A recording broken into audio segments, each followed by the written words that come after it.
ঘুম থেকে তুলে নিয়ে গিয়ে চেরা কাঠ দিয়ে পিটিয়ে খুন করার অভিযোগ উঠল প্রতিবেশী দুই যুবকের বিরুদ্ধে। তবে রীতিমতো এই ঘটনায় তীব্র চাঞ্চল্য ছড়িয়ে পড়ে গোটা এলাকায়। ঘটনাটি ঘটেছে নদিয়ার ভীমপুর থানার অন্তর্গত গাঁটরা জামতলা পাড়া এলাকায়। মদ্যপানকে কেন্দ্র করে মদের আসরে অশান্তি বলে অভিযোগ স্থানীয়দের। সেই মদের আসরে অশান্তির জেরেই দেবাশিস মণ্ডল নামে এক যুবককে ঘুমন্ত অবস্থায় তার বাড়ি থেকে তুলে নিয়ে গিয়ে কাঠের চেলা দিয়ে পিটিয়ে খুনের অভিযোগ উঠল স্থানীয় দুই যুবকের বিরুদ্ধে। অভিযুক্ত দুই যুবকের নাম তুহিন ও গণেশ। মদ্যপ অবস্থায় এই ঘটনা ঘটিয়েছে বলে মৃতর স্ত্রীর অভিযোগ। এই ঘটনায় তীব্র চাঞ্চল্য ছড়িয়ে পড়ে গোটা এলাকা জুড়ে। তবে ঘটনাটি ঘটেছে নদিয়ার ভীমপুর থানার অন্তর্গত গাঁটরা জামতলা পাড়া এলাকায়। ঘটনার খবর পেয়ে দ্রুততার সাথে ঘটনাস্থলে ছুটে যায় ভীমপুর থানার পুলিশ প্রশাসন এবং এই ঘটনায় এখনো পর্যন্ত ভীমপুর থানার পুলিশ একজনকে গ্রেপ্তার করেছে বলে পুলিশ প্রশাসন সূত্রে খবর। তবে এই ঘটনায় এখনো অধরা মূল অভিযুক্ত। গোটা ঘটনায় তদন্তে নেমেছে ভীমপুর থানার পুলিশ। আরেকবার জানায়, ঘুম থেকে তুলে নিয়ে গিয়ে এক ব্যক্তিকে চেলাকাঠ দিয়ে পিটিয়ে খুন করার অভিযোগ উঠল প্রতিবেশী দুই যুবকের বিরুদ্ধে। এই ঘটনায় রীতিমতো তীব্র চাঞ্চল্য ছড়ায় গোটা এলাকায়। ঘটনাটি ঘটেছে নদিয়ার ভীমপুর থানার অন্তর্গত গাঁটরা জামতলা পাড়া এলাকায়। মদ্যপানকে কেন্দ্র করে মদের আসরে অশান্তি বলে অভিযোগ স্থানীয়দের। সেই মদের আসরে অশান্তির জেরেই দেবাশিস মণ্ডল নামে এক যুবককে ঘুমন্ত অবস্থায় তার বাড়ি থেকে তুলে নিয়ে গিয়ে কাঠের চেলা দিয়ে পিটিয়ে খুনের অভিযোগ উঠল স্থানীয় দুই যুবকের বিরুদ্ধে। অভিযুক্ত দুই যুবকের নাম তুহিন ও গণেশ। মদ্যপ অবস্থায় এই ঘটনা ঘটিয়েছে বলে মৃতের স্ত্রীর অভিযোগ। এই ঘটনায় তীব্র চাঞ্চল্য ছড়িয়ে পড়ে গোটা এলাকায়। ওই পাড়াতে আগে এসে খেয়েছিল, মদ খেয়েছিল। আচ্ছা, দিয়ে কে কে মদ খেয়েছিল? ও আর এই দিবা।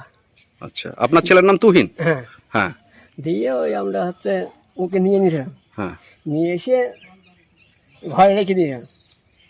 দিয়ে ও এই বেড়াগুলো সব কোপ মেরেছে, আচ্ছা। ভেঙেছে মদ খেয়ে? হ্যাঁ ও হ্যাঁ দিবা খেয়ে ওই পাশে বাড়ি এসে ওকে মেরেছে।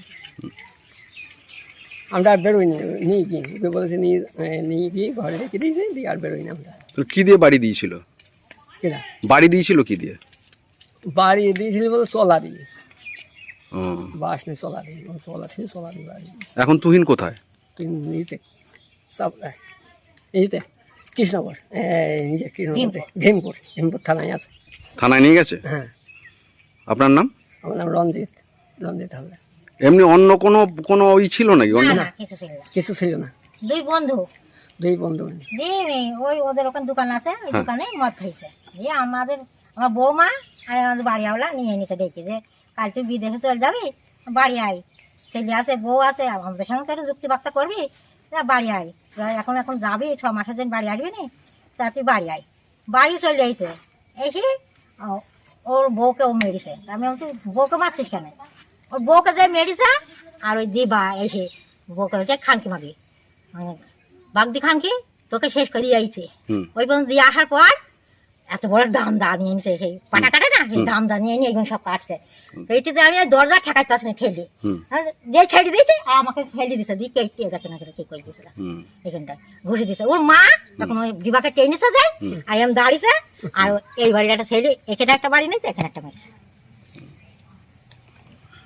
তো যে এটা তো কোনো পারিবারিক গন্ডগোল না কিছু? না না, কিছু না, মদ খেয়ে আমরা ডেকে এনেছি বাড়ি, এইটা নিয়ে ডেকে আনবি কেন? এই হলে অন্যায়। বন্ধু আমরা মদ খাচ্ছি, ডাকবি কেন তোরা? আপনার নাম? আমার নাম পারুল হালদার।